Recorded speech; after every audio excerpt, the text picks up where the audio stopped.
With the 1990s coming to a close, Sony had completely solidified themselves as an absolute beast in the gaming world.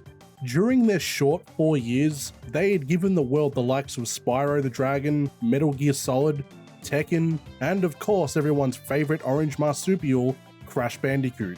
It was made clear that Sony was here to stay for the foreseeable future, but it wasn't purely thanks to them, but the devs that had faith in the PlayStation brand.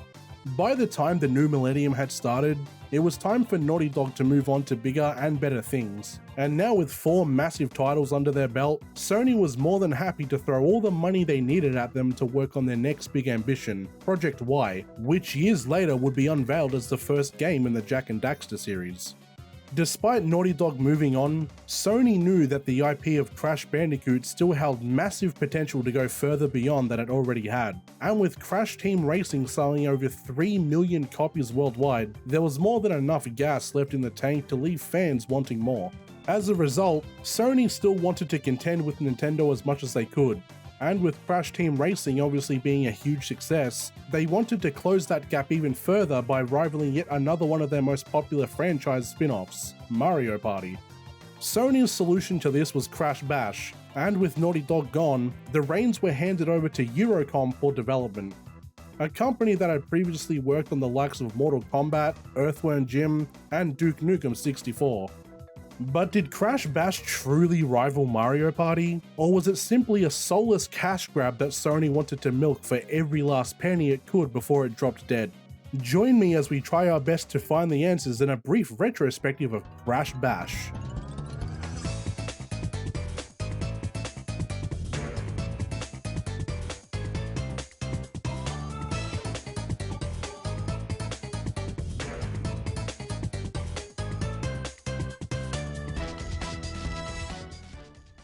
Crash Bash's main gameplay loop is no secret to those that have played it before. A series of mini-games to either go ahead against your friends, or the various AI that try their best to make sure that you don't win. The main thing that truly sets this apart from the likes of Mario Party, or God forbid Sonic Shuffle, is the addition of a clear, coherent story that could entice those without friends like myself to put their best foot forward and give it a solid shot. The game is separated into 3 modes: Adventure Mode, Battle Mode, and Tournament. For the most part, we'll be focusing on Adventure Mode for this video, considering that even if I wanted to speak about Battle Mode, half of the content is actually locked behind completing Adventure Mode to begin with. And Tournament Mode is self-explanatory, with the players going against each other in a series of mini-games back-to-back in a winner-takes-all fight to the death. Choosing Adventure Mode brings up an interesting menu, the option to play one player or invite a friend along for the ride. This meant that Crash Bash was the first co-op Crash Bandicoot game, and arguably one of the first party games in general to introduce the concept of playing the story with another person. At the time, this was a massive crutch for Crash Bash, because it offered the option to play alongside someone else instead of just going against each other in minigame after minigame until you inevitably get bored and moved on to another game. While those might be thinking that the addition of a co-op mode in this game isn't important, trust me when I say that it's incredibly important. But we'll cover that a little later. Bringing back the same concept that Crash Team Racing worked on, we're given a wide option of characters we'd like to play as for this game's story, split between 2 different teams, being Team Aku Aku and Team Uka Uka respectively. On Aku's side, we have Crash, Coco, Tiny, and Dingodile. While on Uka's side we have Cortex, Nitrous Brio, Koala Kong, and a completely new character to the series, Rillaru, who more or less is the home brand version of Dingodile, and isn't seen again until Crash Team Racing Nitro Fueled. Choosing our character, we're given the opening cutscene of the game, which also sets up the premise of the game's story. Aku Aku and Uka Uka are arguing about whether good or evil will ultimately prevail in their long-standing rivalry. Aku Aku offers to settle the argument once and for all, and Uka Uka agrees to a contest of good versus evil. Aku Aku notes that while they can't physically fight one another, they can have others fight each other on their behalf as 2 separate teams. Consequently, they summon the roster of characters to hyperspace, and Aku Aku expresses dissatisfaction with the lack of fairness between the 2. The situation concludes with Uka Uka sacrificing Tiny and Dingodile to the opposing team, giving the player an explanation as to why they're on the side of good for this game. Once we finish the cutscene, a fade to black occurs, and we gain control of our chosen character. Just like previous Crash games, we're given a small hub room with a selection of worlds, or in this case mini-games, to choose from. The hub room is also much smaller compared to previous Crash games, with it only taking a few seconds to circle around completely, and seems a little more claustrophobic than it did in Crash 2 and 3. Although it can be somewhat forgiven when taking into account that in the grand scheme of things, Crash Bash isn't intended to be a fully fleshed out platformer. Each hub room contains the same, a series of minigame entrances, tied up nicely with a boss fight at the end to break up the monotony of playing one minigame after the next. Unlike Crash Team Racing, where some sections had tracks that were locked behind the completion of another, Crash Bash brings back the sorely missed illusion of choice, allowing the player to choose from any of the minigames up for offer from the get-go. The first minigame to discuss is called Crash Ball. The best way for me to explain Crash Ball is in the form of a question. What if we took the sport of soccer, took the game of Pong, fed them crack, and then forced them to have a child that was neglected? The minigame entails the player defending their own goal from a series of soccer balls that are thrown their way, while also attempting to deflect those balls into their opponent's goals. As the match goes on, more and more soccer balls will enter the field, forcing the player to make a split-second decision to either reflect a ball thrown at them for a chance to score a goal, or risk losing 2 goals to the other 2 balls rolling in the opposite direction. The start of the game truly holds no prisoners, as the player very quickly realizes that not only is the AI extremely good at the game, but is also just downright unfair. Shots that should have entered the enemy goal are somehow magically deflected at the last possible moment into your own goal, completely disobeying the laws of physics that were coded into the game, and it leaves us feeling as if the very idea of a victory is based purely on RNG. After a long fight, we finally get our first victory, which most players would expect to be the only one they need. I mean, we won the game, right? We came first, we got our trophy, and wiped the sweat off of our hands. And that's when the realization sets in even deeper. To win a game completely, we're not required to win just a single round, but 3 of them. To slap us in the face even further, if the enemy AI wins a round, they also get a single trophy with a cap of 3 for their victory. This means that in the absolute worst case scenario, where all 4 contestants are on 2 trophies each, if the player loses that game after a grueling 9 rounds, it's straight back to the start of the minigame to try again. With an average round duration of about 2 minutes, players might end up spending up to 20 minutes at a time in their pursuit of winning the 3 trophies. And with the AI being so notoriously difficult, it's all but certain that this will happen multiple times in a single playthrough. 1 time is funny, 2 times is fucking annoying, no? This same system holds true for every minigame throughout the entire story, save for a few minor exceptions, such as boss battles and something else that we'll cover shortly. Completing Crash Ball takes the player to the second minigame up for offer, Polar Panic. The main objective of Polar Panic is to run into other players at high speeds, hoping to knock them off the platform and eliminate them, with the ability to charge making it a little easier to get a large hit in and send them tumbling into the abyss. In order to make things more interesting, a drone will float around the arena, randomly dropping different items that can help or hinder the player, such as an anvil that can crush them if not palmed off to another player in a certain amount of time, or a lightning bolt that will paralyze all the enemies on the arena for a set time, giving a chance for a clean sweep. Truth be told, this minigame type is one of the easier ones in the game, by extension, making it much more enjoyable to play over and over if you're unfortunate enough to lose a few rounds. The icy edges of the stage in this minigame can also make it harder or easier for the player depending on whether it saves them or their enemies.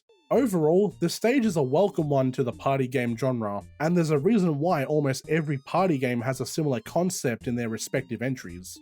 The end of Polar Panic marks the beginning of the third minigame, Pogo Painter, featuring a gimmick and style that I admit I was a fan of, but upon reflection, it really does fall flat on its face, especially when you look at it critically. The idea of Pogo Painter is for the player to get the highest point count over the course of 90 seconds, using their pogo stick as the object to bounce from one tile to the next to build up their score. In order for that score to count, we must smash the various purple crates located throughout the board, which will then remove our coloured tiles and add up to our final tally. The map offers various boosts and perks just like Polar Panic does, such as the speed shoes which allows us to move faster, or the rotating arrows that will paint the entire row the same color as whoever touched it, which can give a huge boost in score if executed correctly. Although the idea of Pogo Painter seems fun on paper, when combined with the AI that seems to know the general direction in which power-ups will spawn, which will then immediately pick up said power-up, it makes the minigame more of an annoyance to get through than anything. This is especially true when going up against Rillaru, who has been shown to be able to move 1 frame faster than any other character in the game, meaning that he's a deadly force to be reckoned with as an enemy in Pogo Painter. Clearing Pogo Painter grants us the 4th and final minigame of the first Warp Room, which is Jungle Bash. This minigame gets a little more up close and personal than previous ones. While Polar Panic had the player riding around polar bears, and Pogo Painter had them bouncing around on pogo sticks, Jungle Bash throws them into the frying pan with legs on the ground and a fight to the death. The general aim of the minigame is to be the last person standing, introducing a health bar for each player as they need to dodge between Nitro and TNT crates that randomly spawn and dwindle their health. To speed things up, however, we can throw crates at one another to make sure that we don't win by pulling a Luigi and simply doing nothing. A little earlier when I spoke about Crash Ball, I mentioned that the idea of a victory almost hinges on the edge of RNG, and it's a stage like Jungle Bash that all but solidifies that theory for me.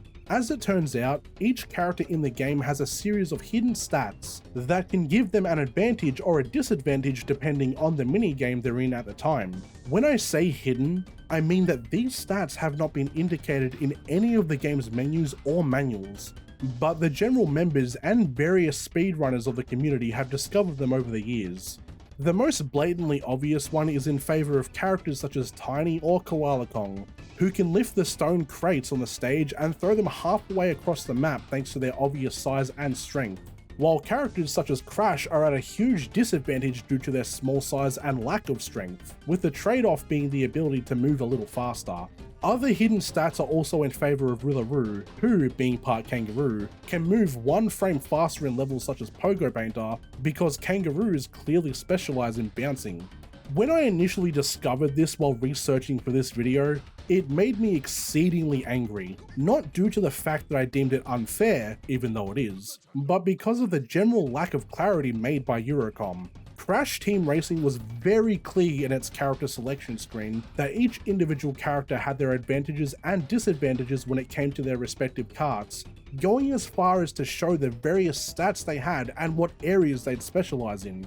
I'm completely fine with the idea that I may have chosen a poor character to play as, but if I knew that was the case and I didn't feel like living up to a challenge, I would have at least liked the option to see visible stats and perks, considering that my character choice would define my experience in the single player game mode. The bottom line is that having something like this completely absent from the game is honestly inexcusable, regardless of whether it was a new developer handling the game, and was one of the reasons that Crash Bash left such a sour taste for me. Beating Jungle Bash will take us to the last available stage of Warp Room 1, Papu Pummel, which is the first boss fight of the game. The fight incorporates aspects of Jungle Bash into it, setting the player on a platform with various stone slabs and TNT crates spread throughout it. Papu Papu sits on the opposing platform, slamming his staff down into the ground, which can cause the platform to shake and throw us off balance, causing our health to drop over time. During the wind down phase, he will also summon minions to attack, which interestingly enough have the same sprites as Crash, save for a pair of red pants as opposed to the blue ones.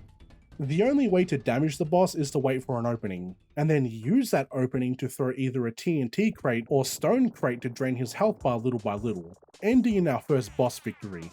As far as Papu Pummel goes, it's a fight that I found extremely enjoyable and fun to play. At the start, I was unsure whether I actually found the fight to be fun, because I had just spent the last hour having the floor mobbed with me, but upon reflecting on my experiences, it was something I did find enjoyable. The first fight being Papu Papu is a pretty cool callback to the first fight in the series, being one that was against him, and the theme and environment strikes all the right chords for what I envisioned when going against him again for a second time. Seeing him evolve as a character since Crash 1 in not only Crash Bash, but Crash Team Racing as well, has been a great experience that I appreciate, and Eurocom trying to keep the Crash lore grounded and at its roots is something that I really can recognize. With the first boss battle over and done with, we're able to move on to Warp Room 2. In my Crash Bandicoot 2 video, I made a note about how the elevator-based system that took us from one section to the next was something I found highly appealing, especially for giving the player a sense of progression. However, when I said I wanted it to return to future entries, I didn't mean I wanted it to return half-baked. In order for the player to progress between warp rooms in Crash Bash, they need to find a nearby monitor and simply press a button on their controller. If players do this, a loading screen will appear, and teleport them to the next set of mini-games to play through. There are two problems I have with this, with the first being why put such little effort in. The elevator mechanic in Crash 2 was a simple and clean transition between one set of stages to the next, and allowed players to feel as if they were climbing to greater heights to take on more stages and a new boss. But in Crash Bash, it has devolved to, hey, you beat this section, here's the next one. The second problem is a less important one, but one I still wanted to touch on, which is the introduction of loading screens. I've always been very clear that Naughty Dog was the pioneer of taking hardware limitations and seeing them as a we can work with this thought and not a this is going to hinder our development one.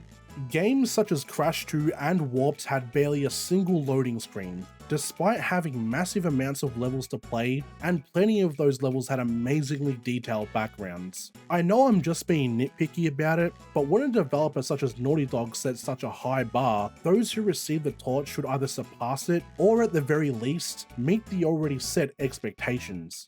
Passing through to Warp Room 2, the player has 4 new minigames up for offer: Beach Ball, Tilt Panic, Pogo A Go-Go, Space Bash, and last but definitely not least, Desert Fox. Upon entering Beach Ball, the game delivers yet another slap in the face to the player. Corporate needs you to find the differences between this picture and this picture. They're the same picture. Not only had Eurocom given us a bunch of subpar, overly difficult, and unfair minigames, but they thought the best way to keep players, well, playing, was to dispassionately change the environment of them and just adjust the tactic of how to win those minigames. This isn't just the same for Beach Ball either, but bleeds into various other stages such as Pogo A Go-Go being a different version of Pogo Painter, and Space Bash being a rendition of Jungle Bash. I've been extremely critical of asset recycling in the past, but looking back on it compared to this, Naughty Dog could have done so much worse. To put it into perspective, there are 20 minigame stages in Crash Bash over the course of the story. Out of all 20 of those, there are only 5 original level concepts if you don't count the boss fights, which is extremely disappointing. Beach Ball takes the fast-paced action of Crash Ball, but gives us magnets instead of reflectors, which overall completely destroys the pacing of the minigame and makes it exceedingly slow to move through. Once again, the AI has some sort of telekinesis which allows them to hold onto the balls that are on the edge of their hovercrafts. On top of all of this, it has an ugly steampunk environment that tries to replicate the feeling of the underwater levels from Crash Warped, and while it does do it well, it's a little hard to appreciate the background when the player is forced to focus on soccer balls that are either moving at half a meter a second or traveling at Mach 10 speeds. Moving on to Tilt Panic, the gimmick for this stage is in the name. The icy edges have been removed to make way for a riskier attempt when charging your enemies, which is made even more dangerous when combined with the iceberg tilting from one side to the next, depending on how much weight is on that part of it. To add to that, fighting against both the Skynet AI and the physics isn't enough, as a walrus will intermittently jump into the platform, which can instantly send the player off the stage. Like I made a note of earlier, these types of stages are fun, mainly because they're easy to fight through. And while I understand that progressing further into the game means it's going to raise in difficulty, when it's all mixed together into a volatile Wumpa cocktail, it generally makes for a horrible experience. With Tilt Panic behind us, the next stage we enter is Pogo A Go-Go, which I am all too happy to admit is one of my most hated stages in the entire game. The core objective is still the same as Pogo Painter: build up the most points by colouring the most tiles before time runs out, while praying that the AI has a lapse in coding and just feels like letting you win. The thing that ruins this entire minigame for me is the gimmick that we need to obey in order to win it. Unlike Pogo Painter, where all we needed to do was hit a purple crate with enough colored tiles, Pogo A Go Go forces the player to form a square or rectangle in an area covered with our color, which will then disappear and add up the surface area we covered to add to our points. If an enemy so much as colors a single one of your tiles, the entire chain is broken, meaning that you'd need to completely restart that area, which half of the time isn't even worth it because they haven't colored just one tile, but multiple, forcing you to then find an untouched corner in the hopes that AI will be too focused on each other and allow you to actually restart. To annoy you even more, the square or rectangle cannot have any of your own colors on the inside of the lines either. Otherwise, the game won't recognize that it's a complete loop and your hard work isn't acknowledged at all. The one thing that ties it all up into an infuriating mess is the board itself, which initially just confuses the player because of the different colored corners, leading them to believe that they must color their own corner for points. The last argument may just be left up to a genuine skill issue on my behalf, but I'm willing to bet that I wasn't the only one confused about it either. Minigame 3 of Warp Room 2 is Space Bash, which, if you can't guess by the name, is Jungle Bash with a different environment. However, unlike the other renditions we've covered so far, the changes made in this stage are much less egregious. Defeating the AI works the same as it always does. Throw crates at them, or dodge them long enough while just hoping they walk into a TNT crate. The gimmick in this stage doesn't necessarily help or hinder the player either, with the change being that the explosive crates will destroy the floor one tile at a time, meaning as time goes on, the stage will become more and more dangerous to travel across. The background of the level is also a nice one to look at, giving a rather futuristic and out-of-space vibe, which is a nice change from the dull jungles and open seas we've seen so far. Space Bash's changes are ones that I feel work well for it since they're not overly complicated like Pogo A Go Go or annoying like Beach Ball. Finishing Space Bash takes us to one of the best minigames in the entire game, Desert Fox. Outside of the boss battles, Desert Fox and its variants are probably the biggest highlight of the game for me. The rules are simple, all characters get a tank with various weapons attached to it, and the last one standing wins. It's straightforward, to the point, and has no gimmick that makes it harder or easier. The most annoying thing about this stage doesn't come from the stage itself, but just like every other letdown with this game so far, it comes from the AI. Both the players and the enemies' shots can bounce and ricochet off of surfaces, meaning that if you wanted to, you could camp your way to victory in a corner somewhere. However, the odds of camping actually working are extremely slim, since the AI aimbot can very much allow them to hit you from the other side of the map thanks to their ricochet skills. At the beginning of the match, this isn't too much of a problem, since they'll most likely go for each other, but once it comes to a classic 1v1 situation, things really do begin to heat up, and will most likely end in a loss for the player. The level's environment is perfect for the theme it's attempting to deliver, and really does feel like a desert war zone, which does make the stage earn its place on the roster. Now with the 4 minigames of the second Warp Room completed, the player would assume they could challenge the next boss of the game, only for Crash Bash to kick them while they're down and then laugh at them. Approaching the entrance to the Bearminator, we're told by the game that we need 9 trophies, 6 gems, and 3 crystals in order to enter. This moment right here is where my entire experience with the game comes crashing down, and almost forced me to stop playing and move on from covering the Crash Bandicoot series.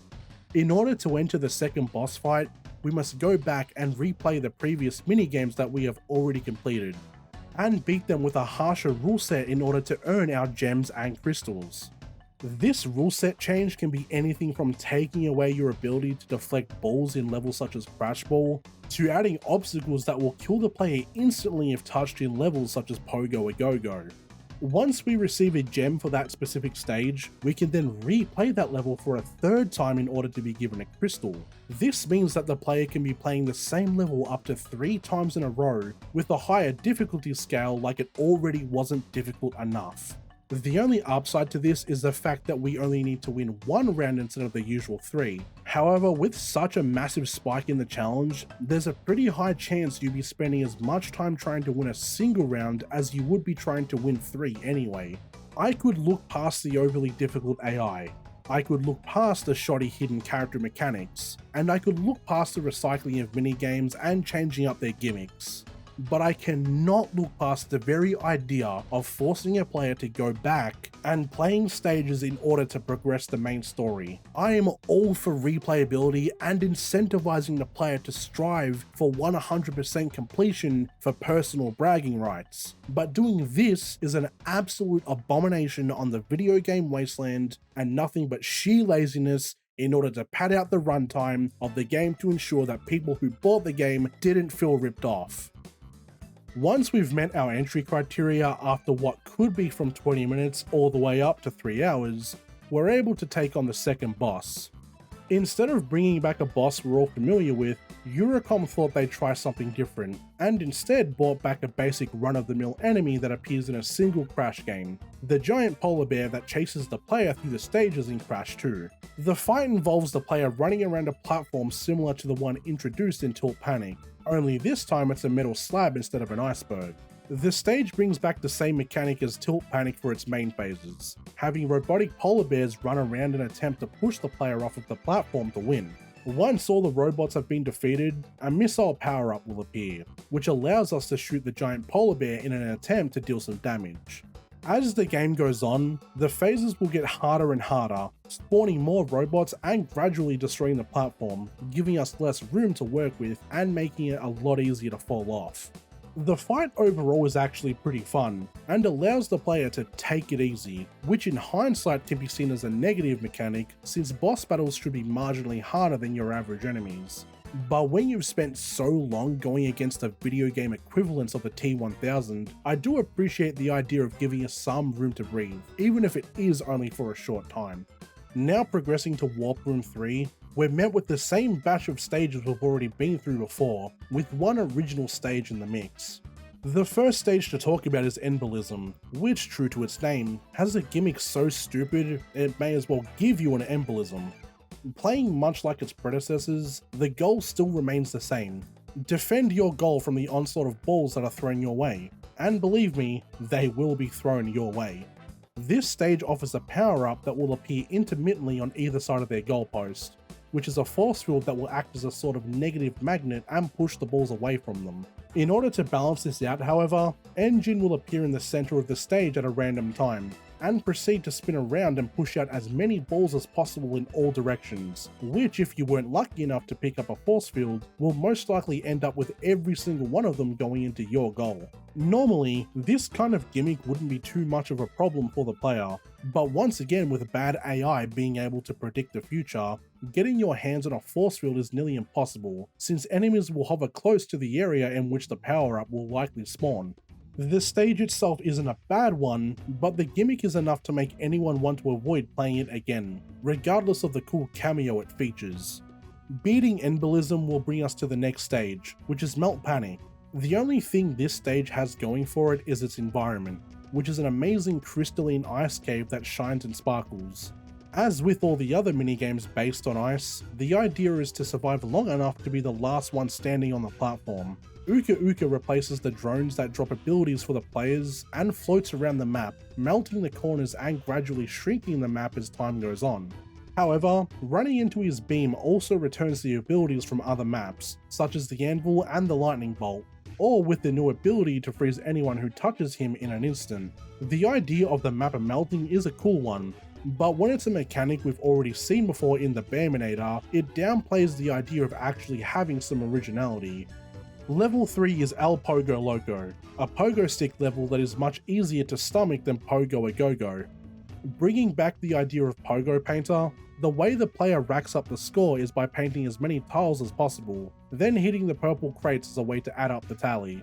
Just like Embolism, this level brings back a boss as its main hitch, throwing Ripperoo into the mix as he bounces around the stage and plants down TNT crates that will explode and hinder whoever is nearby, which is most likely the player, as we've established so far that the AI is completely untouchable. From my perspective, I feel Eurocom has done a good job of letting players know that the world we operate in is indeed filled with other Crash Bandicoot characters we've come to know and love. This is a nice touch, especially since Ripperoo appears in the stage and is one of the better highlights of the game so far, allowing other Crash characters to also make an appearance.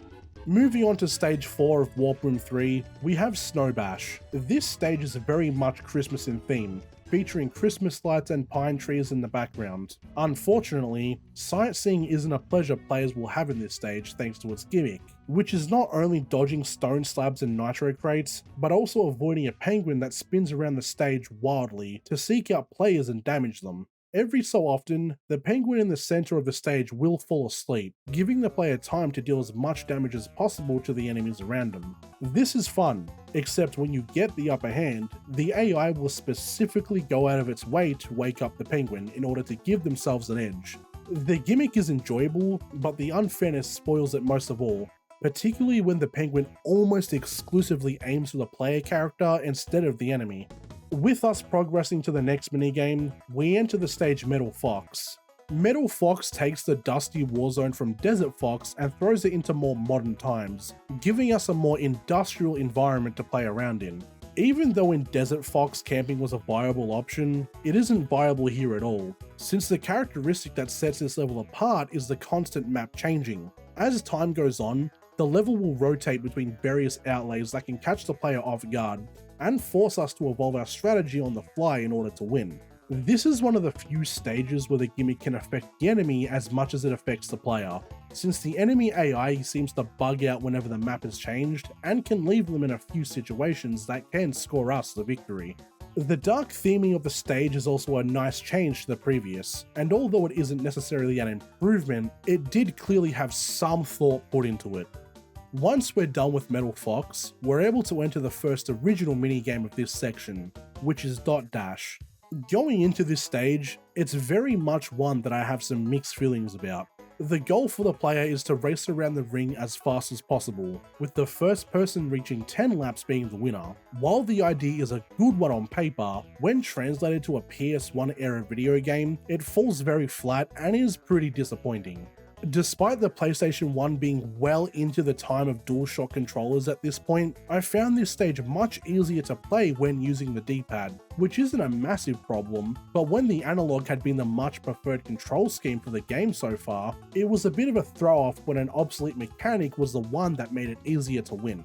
The stage itself is also way too narrow to be going against 3 other enemies, especially ones that are unforgiving since they'll stop at nothing to knock you off the map and get at least 3 laps ahead of you thanks to the fact that the laps are also exceedingly short.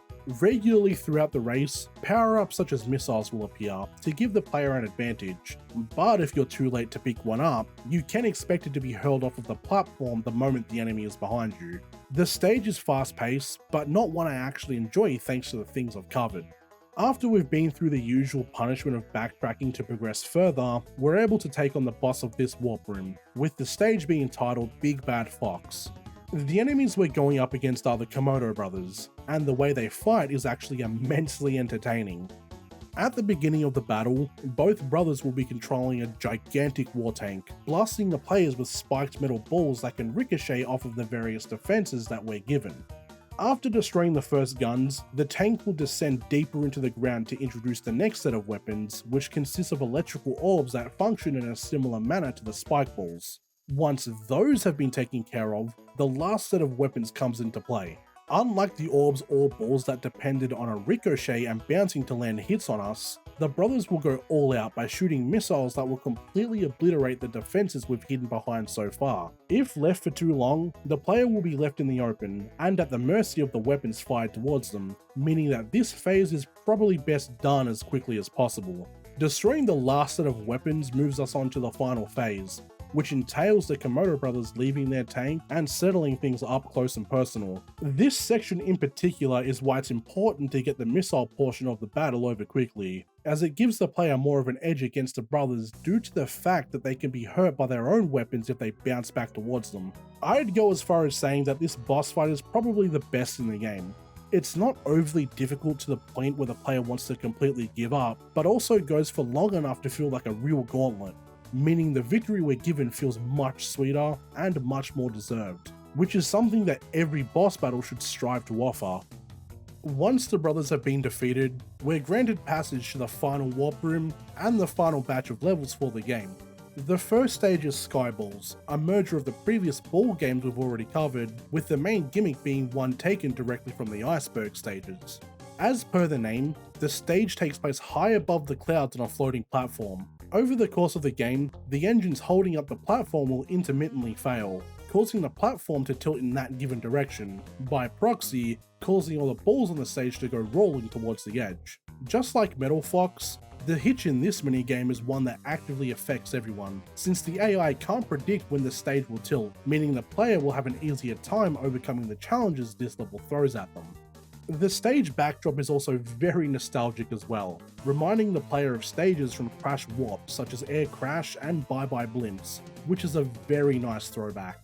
Advancing to the second level, we enter Manic Panic, another iceberg-based minigame. Unlike the rest of its predecessors, Manic Panic seems to devolve and take a step backwards in terms of its design and the twist it offers. Instead of having the map melting away or tilting around from the weight of the players, bomb power-ups will randomly appear on the map. The idea of using these bombs is to knock the enemies off of their polar bears, causing them to run around on their feet instead. I would have much preferred if the bombs were an instant kill instead, since the last stage had mechanics that would instantly freeze the player, and various other stages had objects appear that would instantly kill the player anyway. The idea of stretching out the game's length just by nerfing the contestants is something that doesn't really sit right with me.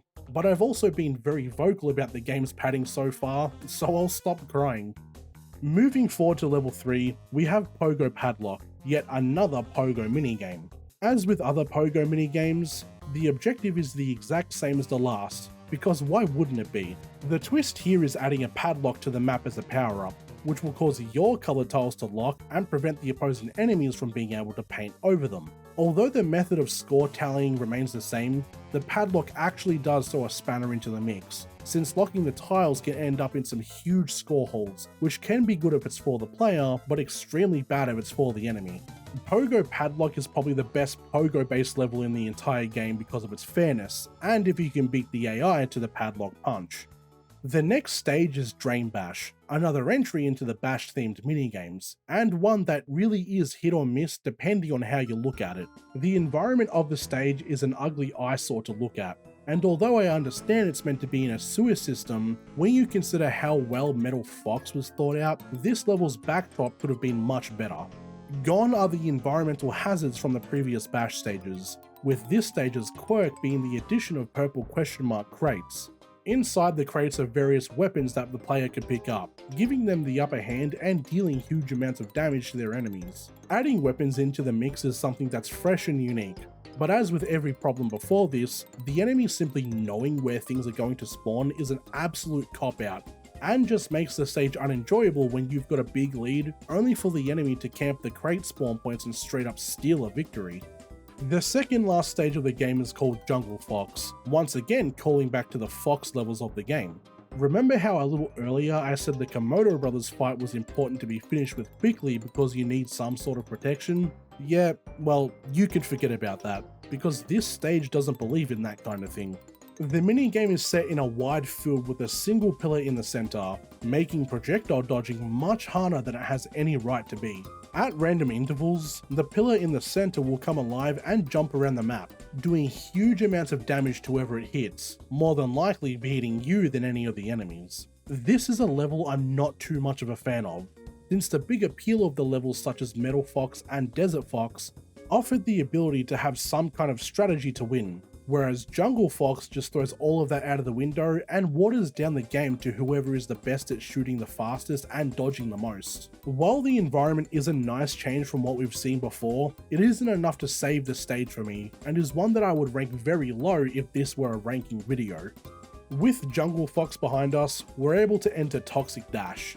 This stage is a variant of Dot Dash, and one that takes everything I disliked about the previous and just makes it worse. Even though Dot Dash had a ramp that helped with falling off of the map, Toxic Dash removes that feature, instead replacing it with a giant hole in the center. To make matters worse, during the race, a toxic slime will emerge from the hole and attack anyone who is nearby, which can send the player flying straight off of the map. I found the best way to get past this map was just by tapping my D-pad constantly, which in the end did give my thumb a nice 12-pack, but wasn't worth the pain or effort whatsoever. This stage certainly does have its charm, and is one of the more visually pleasing ones to look at with its bright and colourful environment, but that's the only thing that makes it memorable. Level 5 of Warp Room 4 is Ring Ding, a completely unique format and is also the final minigame of the game, excluding boss fights. The objective of Ring Ding is similar to the Pogo minigames. Go around popping balloons that are your colour to build up your score as much as possible. The environment itself doesn't make much sense, taking place inside of a giant clock, which to me doesn't really correlate with balloons, and was probably better off being changed to a carnival. This level also throws almost everything into the mix, spawning various weapons and power-ups that can cause a lot of chaos if left unchecked, such as the vacuum that pulls balloons towards the wielder. Other than the coloured balloons, there's also the addition of the black balloons, which can colour all of the balloons on the screen to the same colour as the player who hit it, meaning that if you timed it right, can not only give a massive leap in score, but also stun all the enemies for a few seconds if they're mid-jump at their own balloons. Ring Ding is definitely one of the more entertaining stages, and although a lot of people wouldn't agree with me, I'd say it's one of the better mini-games in the game thanks to its variety and fast-paced gameplay, while also not being exceedingly difficult and unfair unlike some other levels. Once we've collected our 22 trophies, 15 gems, and 12 crystals, we're finally able to enter the final boss of the game, interestingly enough named Oxide Ride. The objective of this minigame is pretty straightforward: chase nitrous oxide through space, all the while dodging the platforms, space mines, asteroids, and weapons he throws our way. During the opening of the minigame, we're given the option to shoot from our ship, which doesn't hurt Oxide, but is a useful way to destroy the obstacles in front of us at the very last second. Once we've chased him as far as he can go, we can enter the next phase, a one-on-one fight in a ball-based minigame. Going into it, you would think it's much easier to take on a single enemy instead of 3 others, but those familiar with Crash Team Racing know that Oxide truly does take no prisoners. Not only can he deflect the balls at lightning speeds, but he can also shoot missiles that can take big chunks of the player's health bar, and he can also spawn a single red ball that will instantly destroy the player if touched. One thing I am grateful for is that this minigame is kind enough to give us a checkpoint at this section, meaning that if the player does die here, and believe me, you will respawn at the beginning of the ball minigame as opposed to spawning at the very beginning of the chase sequence. Oxide's presence is one that I can't really agree with, since there's absolutely no mention of him in the game until this point, and it doesn't make sense for him to actually be here at all. It seems like he was added at the last possible second, once Eurocom realized they needed a singular antagonist that wasn't any of the enemy team. It made perfect sense for him to be in Crash Team Racing, because the game set him up to be the main big bad from the very beginning.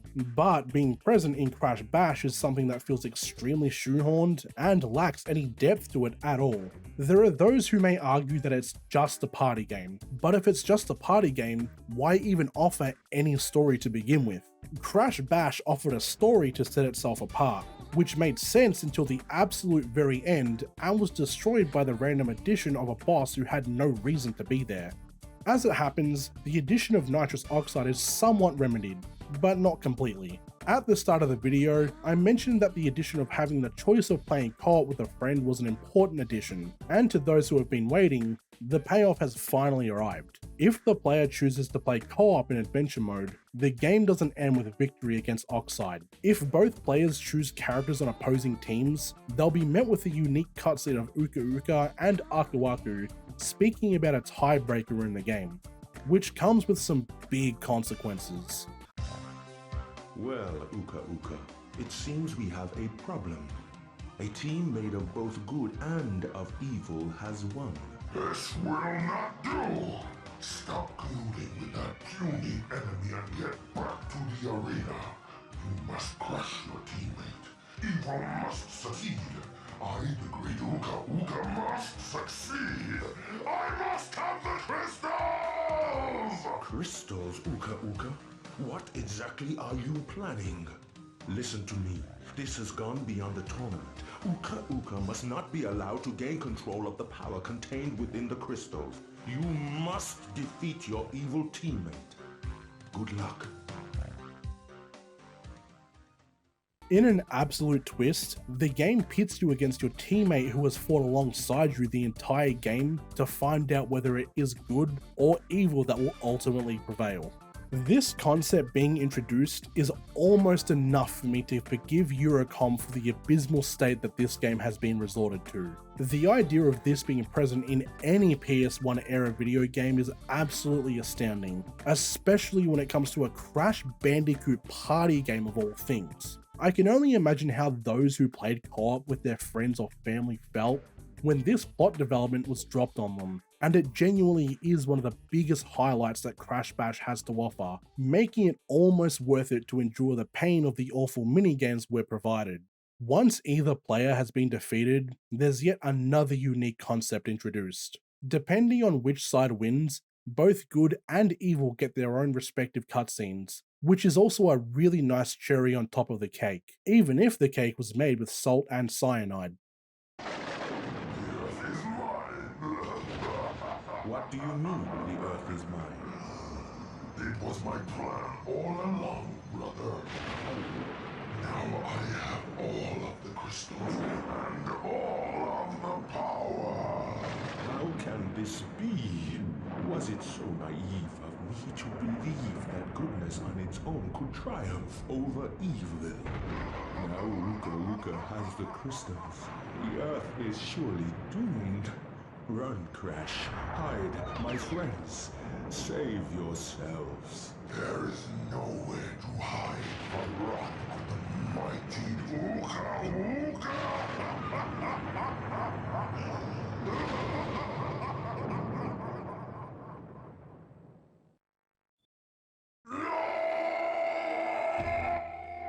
It cannot be!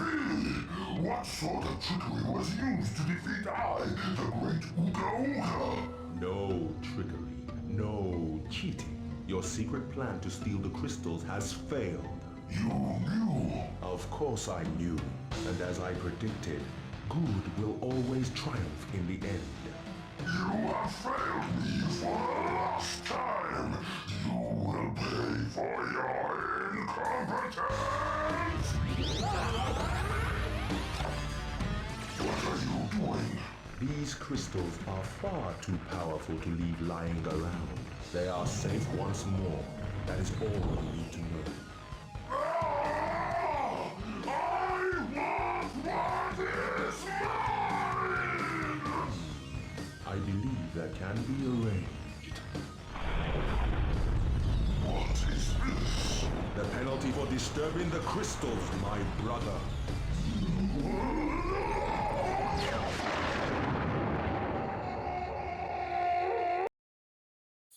In retrospect, Crash Bash seems to be more of a product of its time than any other Crash game before it. I can see why people love this game so much. It does have the flair of a party game, while also offering its own spin on the format.